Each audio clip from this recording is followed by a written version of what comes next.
آپ کبھی غور کریں نا، انسان اور جانور دونوں کی پیدائش کا پروسیس جو ہے نا وہ ایک ہے. دونوں کے پیدا ہونے میں کوئی فرق نہیں ہے. آپ غور کر لیں، کسی بھی جانور کو لے لیں، مرغی کو لے لیں، گدھے کو لے لیں، سب کا پروسیس، سب کا طریقہ، سب کو ماں ہی جنتی ہے. کسی کا ایسا نہیں ہے، کسی مخلوق کا ایسا نہیں ہے کہ اس کو باپ نے جنا ہے. سب کو ماں نے ہی جننا ہے. اور آپ غور کر کے دیکھ لیں. لیکن جو فرق ہے، ایک صرف انسان ہونا ہی کافی نہیں ہے. صرف انسان ہونا ہی کافی نہیں ہے. پیدا تو جانور بھی ہو جاتے ہیں نا. تو جو فرق آپ میں کرتا ہے، آپ میں اور جانور میں جو فرق کرتی ہے، جو صفت ہے انسان کی، وہ آپ کا کردار ہے. آپ کا اس میں کوئی ہاتھ نہیں ہے کہ آپ پیدا ہوئے. اس میں آپ کی کوئی اسٹرگل نہیں ہے کہ آپ پیدا ہوئے. آپ تو بس پیدا ہو گئے. اس میں نہ آپ کی کوئی ول تھی، نہ آپ کی کوئی اسٹرگل تھی. پیدا کرنے والے نے آپ کو پیدا کر دیا، اور دنیا میں لانے کے لیے جو آپ کے وسائل بنے، یعنی آپ کے ماں باپ. لیکن آپ نے کیا کیا ہے؟ آپ نے اپنا اچھا انسان ہونے کا حق ادا کیا ہے. آپ نے خود پہ کتنی محنت کی ہے. آپ نے خود پہ ورک کیا ہے. کیا آپ نے اپنا مقصد، دنیا پہ آنے کا جو مقصد تھا، اس کو پورا کیا ہے؟ میرے خیال سے یہ وہ سوال ہیں جو ہر دوسرے بندے کو اپنے آپ سے کرنے چاہیے. اگر ہم ان چیزوں کو سوچنے لگ جائیں گے نا، بہت حد تک برائیاں ہم سے دور ہو جائیں گی. یہ ساری چیزیں میں سوچتی ہوں ہر وقت. میں جب بھی کوکنگ کر رہی ہوں، میرے پاس کچھ نہ کچھ بولنے کو ہوتا ہے. مجھے ایک پلیٹ فارم چاہیے تھا. میں چاہتی تھی میں لوگوں کو اپنی بات شیئر کروں. شاید کوئی ہم پلہ ہو جو مجھے سمجھ سکے.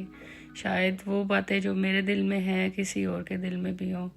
میں جو باتیں اندر ہیں وہ میں کسی پلیٹ فارم پہ آ کے بولنا چاہتی تھی. میں چاہتی تھی میں لوگوں کو بتاؤں میں کیا سوچتی ہوں. ایسا ہوتا ہے. اللہ کو میں کیسے جاننی ہوں. دنیا کو میں نے کس طرح سے لے کے چلی ہوں. کیا میری طرح کا کوئی اور بھی یہاں پہ ہے؟ اگر ہے تو ہم ایک دوسرے کے ساتھ شیئرنگ کریں اس طرح کی سوچوں کی. مجھے لگتا ہے میں اندر سے بہت بھری ہوئی ہوں. آپ کا اندر بھرا ہے نا، آپ کا خالی پن آپ کو مارتا ہے. آپ اندر سے بھرے ہیں، یعنی آپ کو اگر اللہ تعالیٰ محسوس ہو رہے ہیں، آپ کبھی بھی تنہا محسوس نہیں کرتے.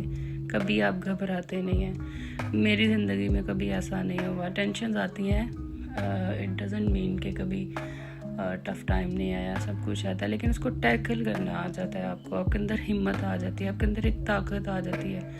اور میرے حال سے وہ طاقت اللہ تعالیٰ کی طرف سے ہے. آپ اس سے جڑے رہیں. آپ کو کوئی مسئلہ ہے، آپ ساری بات اللہ تعالیٰ سے کریں.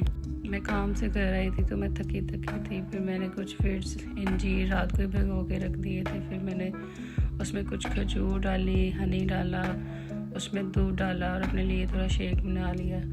میں نے کہا چلو خود کو تھوڑی انرجی بھی دے لیں. ایک الگ سے ایکسٹرا سا کام کرنا ہے. I have to speak as well with my videos.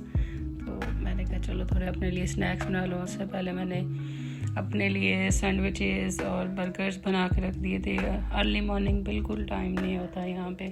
اتنی دوڑ لگی ہوتی ہے. نہ تو کوئی ماں ہے، نہ تو کوئی بھابھی ہے، نہ تو کوئی بہن ہے جو ہم کو کھانے بنا کے دیں. پھر میں کیا کرتی ہوں، شام میں بنا کے رکھ لیتی ہوں. ابھی میں نے بنا کے سب رکھ دیا تھا. میرے 2-4 دن نکل جائیں گے.